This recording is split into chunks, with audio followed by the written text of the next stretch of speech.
Hi. So in previous session we have discussed the Mycobacterium tuberculosis, and we have studied the how this Mycobacterium tuberculosis presence can be diagnosed by various tests, and then we have also looked at the various spectrum of tuberculosis infected individuals. Okay. Now, I am going to tell one good news about the tuberculosis, that in terms of drugs. Okay, so we have a very efficient anti-tuberculosis drug, but there is a problem with this drug, which I will tell that the problem is not with the drug. This problem is associated with human behavior. Okay, and due to that, there is a by and large there is a big problem, or this tuberculosis is a big problem in the society. Okay. So in this session I will talk about the anti-tuberculosis drugs, and there is a several drugs which is, we call it as a first line of drug, okay, against the tuberculosis. And believe me, these drugs are very efficient, very good. Okay, they can clear the Mycobacterium tuberculosis up to, not up to, fully 100%. Okay, if the individual will take this drug for whatever the course the doctor prescribe. Okay, generally it takes a 3 to 6 months. Okay, one has to take this drug, but here there is a problem. The problem is that due to this long treatment, individual stop taking drug.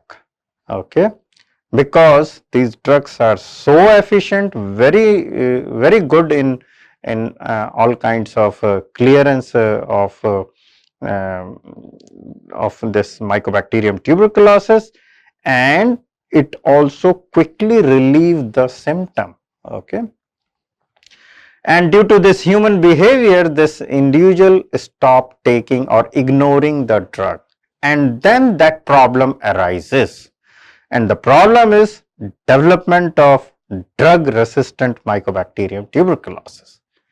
Okay, so let's first look at what is the first line of drug and how it works. I will tell some mode of action for few of these drugs. Okay, the first and foremost important drug is INH.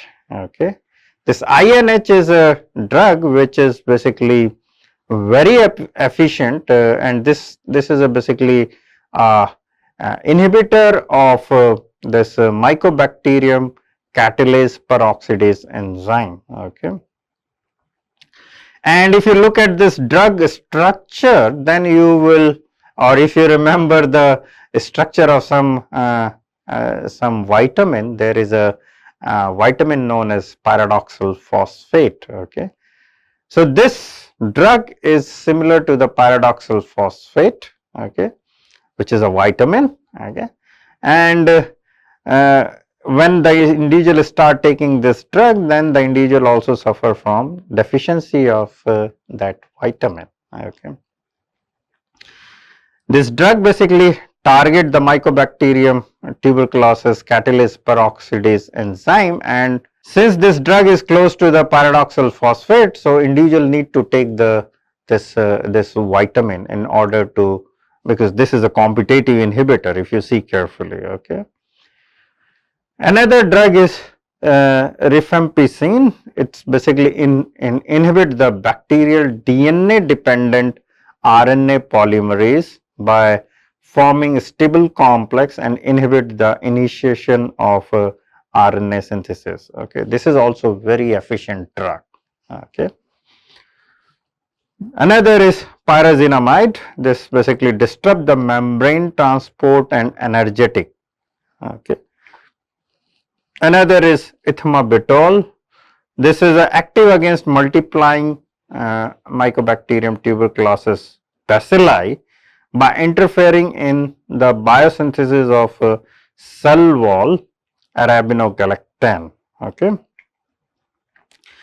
another drug is streptomycin.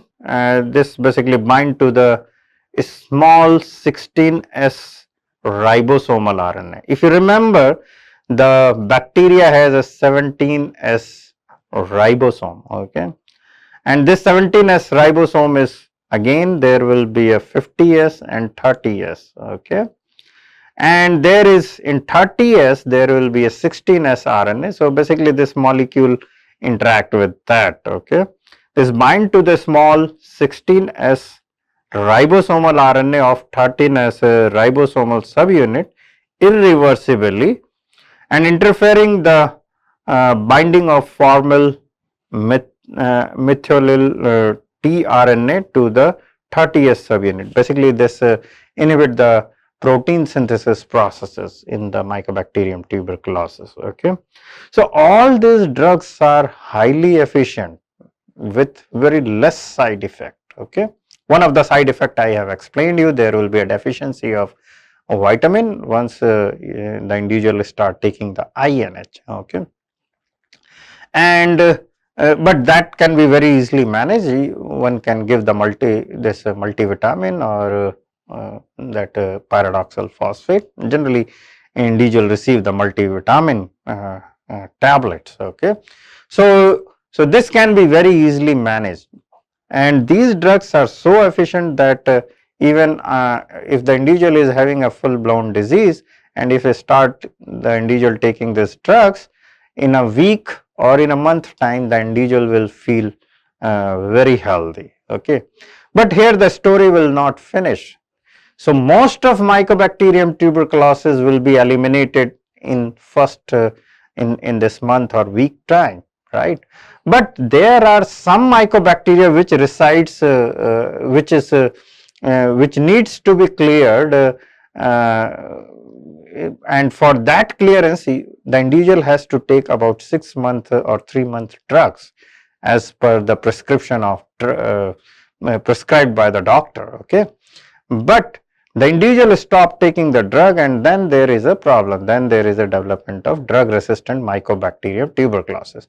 Therefore WHO made a one treatment regime which we call it as a DOT, direct observe therapy, okay. So what is this DOT? Basically the doctor or the primary healthcare people, they will give the calculated dose of the drug and they will monitor it, okay, monitor the patient whether they are taking the drug or not. So this is a one way by which the patient or the development of drug resistant Mycobacterium tuberculosis can be avoided, but still there is some people who do not follow this DOT as well.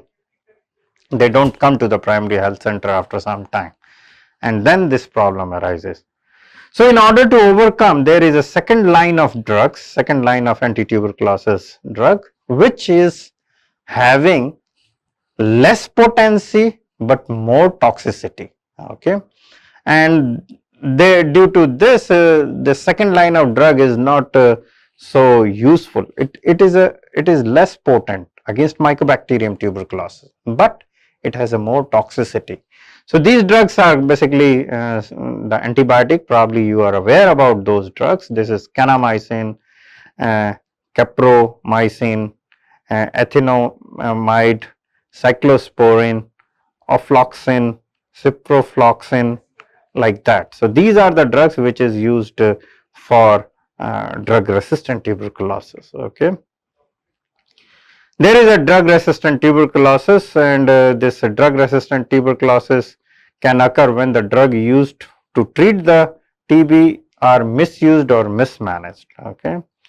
People do not complete the full course of TB treatment. Healthcare provider prescribe the wrong treatment. There is a possibility also, the wrong doses or length of time. Drug for proper treatment is not available. Drug are poor quality. So these are some of the reason, okay.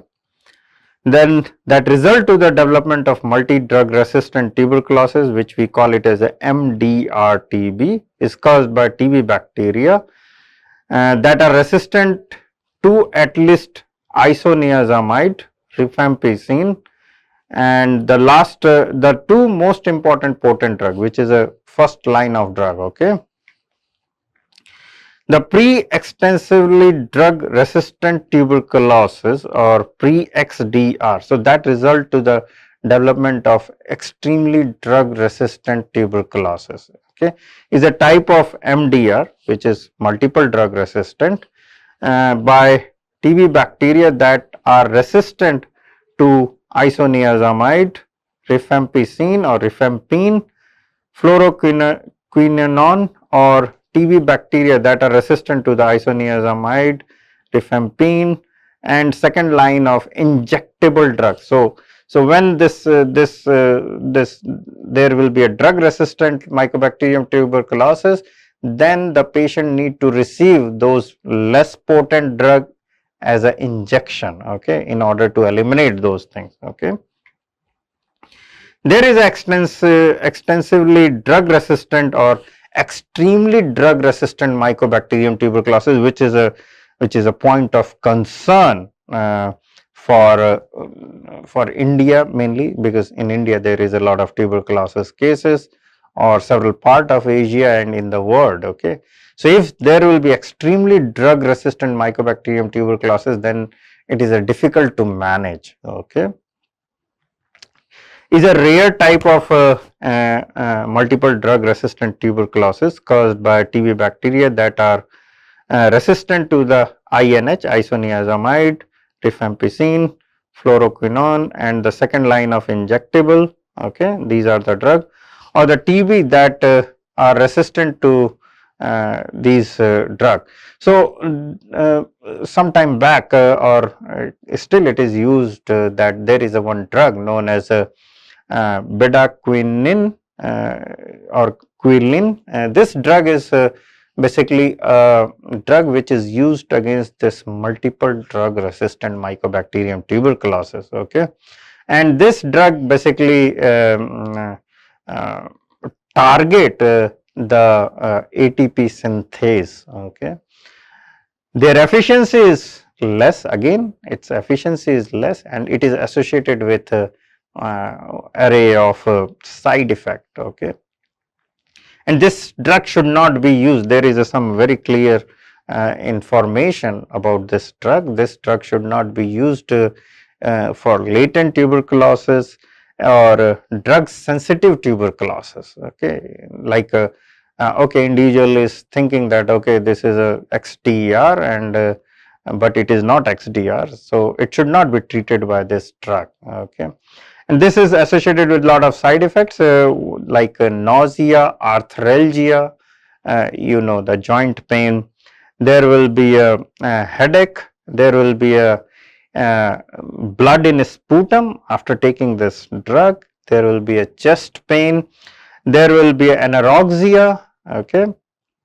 And this will also increase the transaminase in the blood. You probably remember or you may aware that there is a two very key enzymes which we call it as a SGOT and SGPT, which is used to understand the function of liver, okay, SGOT and SGPT, okay. So these enzymes will increase, which demonstrate that it is kind of a hepatotoxic also, okay. There will be a rashes and there will be enhanced blood amylase, okay. So these are the side effect of this drug known as bedaquiline, okay, although it is used in multiple drug resistant tuberculosis, okay. This is recently not recently, yeah, in recent past it was started using in clinic. So there is globally there is a lot of effort going on in order to eliminate the Mycobacterium tuberculosis. So here you can see that there is a presumed novel target. Basically this is the inhibitor of several enzymes. There is a early stage development. There is a toxicity assessment, and some molecules are in phase 1 trial, some are in phase 2 trial, and some are in phase 3 trials, okay.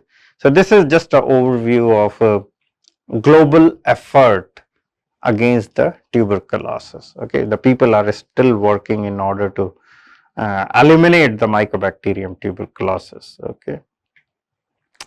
So with this, I am finishing the bacterial infection and the tuberculosis and I am also finishing the week 11, and next week I will discuss about the fungal and parasite infection, and with that I will finish the whole syllabus. Thank you.